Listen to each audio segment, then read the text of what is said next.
All right, you see the title, reaction video to no one else.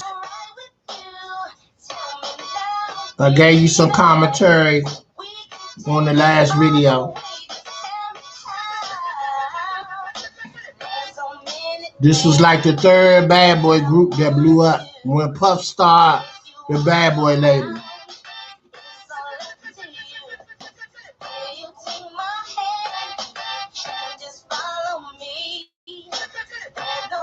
I like going back to the vintage videos, looking at how young everybody was.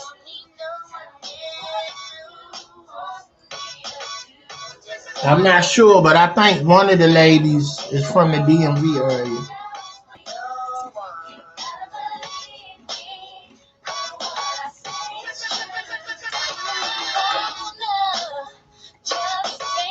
Yeah, because one of them did something with, I think it was this one right here. Did a song with Big G from Backyard. Yeah, she did a solo song, and Big G was the male boyfriend in the video. Pam, Kima, and Keisha.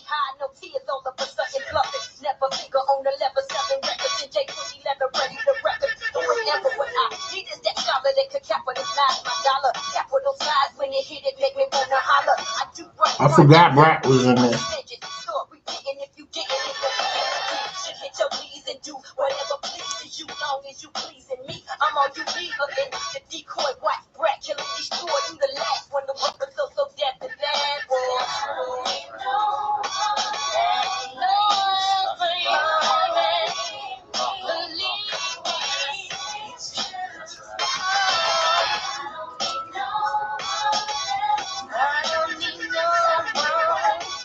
Say what you want. Puff had vision.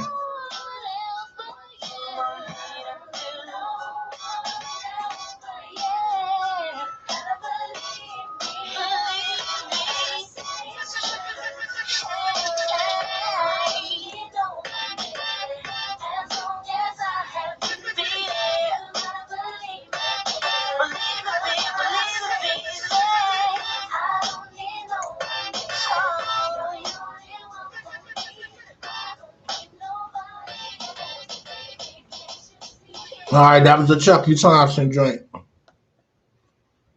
You know.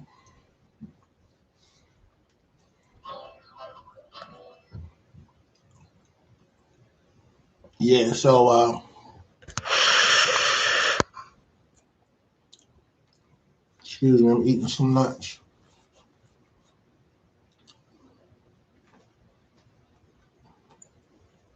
Yeah, you know, Puff, Gene Deal talks a lot about how Bad Boy got off the ground.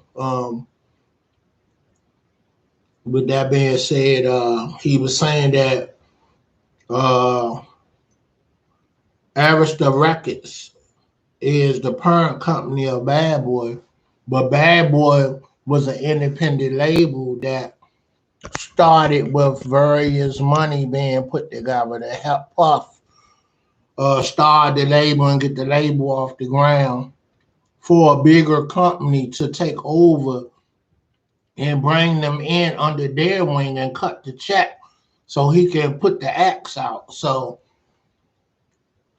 Gene Deal really gave a lot of information on what made Puff, you know, and who made Puff, you know. Um, I won't mention the guy's name that put the money up because that's on another level and another tip. You know, if y'all want to know more about, you know, who, what, when, and where, and who put up what money, and go watch Gene Deal videos and you know, on how Bad Boy got started. Matter of fact, the logo of Bad Boy Records was drawn and made by ASAP Ferg father, you know, and Yeah, so that's how far back the history goes. Excuse me, I got food all in my mouth. Had a good grilled cheese, you know, childhood, you know, you know, treat that never dies, grilled cheese, Well, I got my Townsend joint on. Went to see my son yesterday. We was trying to go to um the Townsend Morgan football game, the first game, but there was a shooting on campus. I thought it was at Morgan, but it was at Townsend. So I'm like, always some bad apples gotta mess something up. And it involved a girl getting shot and two guys getting arrested. So I wonder, was this a boyfriend from home coming up to the school, catching old girl with the college boyfriend? They got into a tussle, and I guarantee it was the brother that came from the neighborhood with the piece and tried to shoot dude, and she might have jumped in front of the bullet or jumped in the way when he pointed the gun and went off. It might have been an accident. I don't know. You know what I'm saying? We just left up there because my son needed his books, so we ordered the books off of Amazon. And that's another thing. They want these kids come back to school, but they don't have the full level of books that you need for each student to purchase the book. So now you gotta go to Amazon and try to get these books so the kids won't get behind. So we ordered 6 books, 7 books altogether, and only 5 came. Then one was delivered when we got back from up there. Then we had to run back up there this morning to give him the book. So we waiting on 1 book. So that's kind of crazy, but it is what it is, And he was saying that some autistic kid kept coming into everybody's rooms and get ready to get a beat down last night. And I was like, well, that's not the answer to everything. Go tell somebody. They got floor monitors, on each floor. So find out who your floor monitors is and get their number. Find out where their rooms are, and whatever floor that you and your crew hanging out on, you need to know who that person is, or go get security. Our kid at Georgetown got put out of Georgetown because, some dudes was pressing him, trying to get his spot, so long story short, it wind up getting physical, and he whooped both dudes by himself. One jumped at him and he handled him, and then the other dude tried to come to the dude aid that started it, and he whooped both of them. But that was a plot and a setup to get him off the team. Now, because he didn't let nobody know what was going on, it made him look like the aggressor. So we got to get out of this, you snitching, you told, and all that. You know what I'm saying? If you're not in the streets, that do not apply. That's it. You college students playing ball and jokers want to play thug, and you in school getting good grades. You not for real in the streets. So that don't apply to you. So you don't have to uphold that code that's for the streets.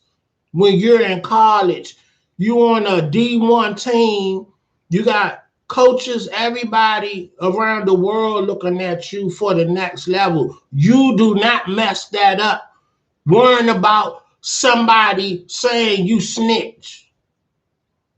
You feel me? Luckily, you know, the high school coach that got him in Georgetown had some juice, got him up in the school up north. So he beasting up there. You know what I'm saying? You know, it's a lower end D1, but it's a D1. They play on TV, he getting this shine, and the competition is not as stiff, but he's shining. So maybe that was a blessing in disguise, but that could have went left. Maybe no school want to touch you because they think you're a hothead. You know, so it's good that you display a good character wherever you go. So when something jump off, they're gonna judge you by your character and what you're into. You know, if you're a good kid and you in the wrong place at the wrong time and go to jail, you know, you know, unexpectedly, the judge gonna look at what are you into. Who are you as a person?